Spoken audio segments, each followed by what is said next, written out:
GST council की बड़ी घोषणा सामने आ रही है।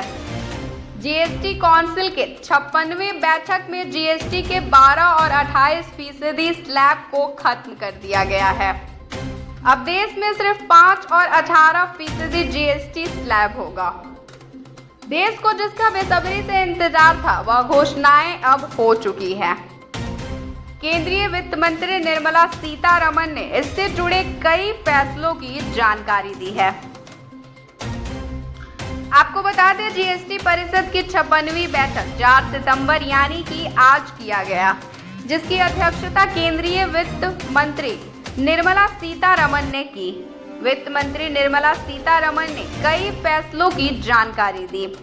वित्त मंत्री ने आम जनता, किसानों और मजदूरों को सीधी राहत देने की बात कही।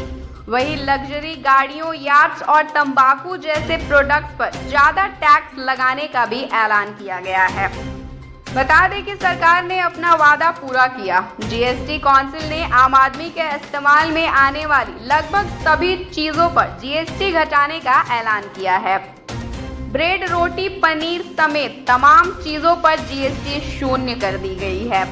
वहीं 33 जरूरी दवाइयों के दाम घटा दिए हैं। लाइफ इंश्योरेंस पर पूरी तरह से जीएसटी छूट दी गई है। वहीं छोटी कारों और मोटरसाइकिलों पर जीएसटी 28% से घटाकर 18% कर दिया गया है। वित्त मंत्री ने कहा कि हर राज्य ने इस जीएसटी सरलीकरण को पूरा समर्थन दिया है। साथ ही निर्मला सीतारमण ने बताया कि पिछले 8 महीने से पीएम मोदी जीएसटी रेट कम करने के लिए कह रहे थे। वित्त मंत्री ने कहा कि जीएसटी काउंसिल ने जीएसटी दरों को तर्कसंगत बनाने की मंजूरी दे दी है। काउंसिल ने 12% और 28% के टैक्स स्लैब को खत्म करने की मंजूरी दे दी है।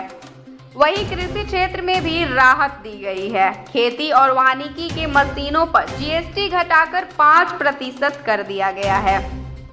हेल्थ सेक्टर में अब हेल्थ और लाइफ इंश्योरेंस पर टैक्स पूरी तरह से खत्म कर दिया गया है। इलेक्ट्रॉनिक सामानों में भी बड़ी राहत मिली है। वहीं मोटरसाइकिलें और माल ढुलाई वाले वाहनों पर जीएसटी 28% से घटकर 18% कर दिया गया है। वित्त मंत्री निर्मला सीतारमण ने कहा कि यह केवल जीएसटी में सुधार नहीं है, बल्कि स्ट्रक्चरल रिफॉर्म्स और लोगों के जीवन को आसान बनाने की दिशा में उठाया गया एक कदम है।